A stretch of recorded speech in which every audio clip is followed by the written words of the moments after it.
We're also tracking developing news in the State House showdown. After 31 days, it appears the state budget could finally be moving forward, but without a key piece of legislation that led to the impasse in the first place. Tonight, Senate leaders have agreed to return to the State House Thursday to approve the original state budget bill and address the proposed car tax phase out at a later date. Eyewitness News reporter Kim Clunian is in the newsroom with the developing details.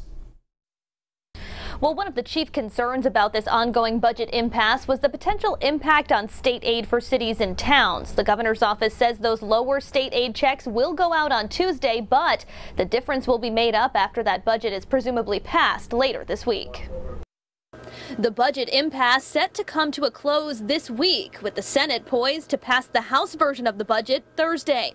The news comes after a closed-door caucus of Senate Democrats at Ladder 133 in Providence Monday night. There was a lively discussion in there. Senate Majority Leader Michael McCaffrey says the Senate will return Thursday to pass the budget without an amendment to roll back the car tax phase-out in times of economic strife, the issue that was at the center of the standoff.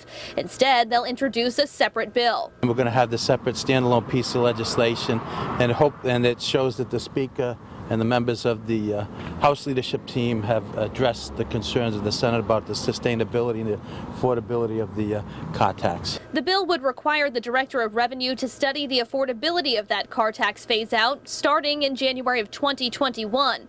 In a statement, House Speaker Nicholas Mattiello said, in part, "I think it makes sense for the Director of Revenue to commission an annual study on how this program and other programs are working in conjunction with projected revenue." The House of Representatives will be reconvening in September to pass the Senate's car tax legislation, in addition to other bills. But not everyone is convinced. The cost this year was $25 million.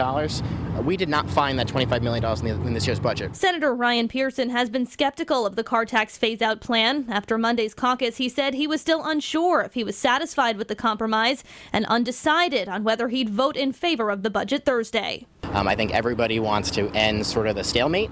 Nobody certainly likes, the uncertainty that has been continuing for the last few weeks. But the concerns that the Senate had, dating back to the Senate Finance Committee's hearings on the issue, all the way through the budget amendment, are still present. 22 Democrats attended the caucus. The Senate needs 26 votes to pass the budget. The governor says if those 26 affirmative votes are cast, she will be ready to sign this budget as soon as it reaches her desk. In the newsroom, I'm Kim Clunian, Eyewitness News. Thank you, Kim. And WPRI.com reporter Ted Nesi has also been tracking the State House showdown every step of the way. You can read his in-depth report online right now about what led up to the impasse and what it means for the state. You can also follow Ted on Facebook and Twitter for updates.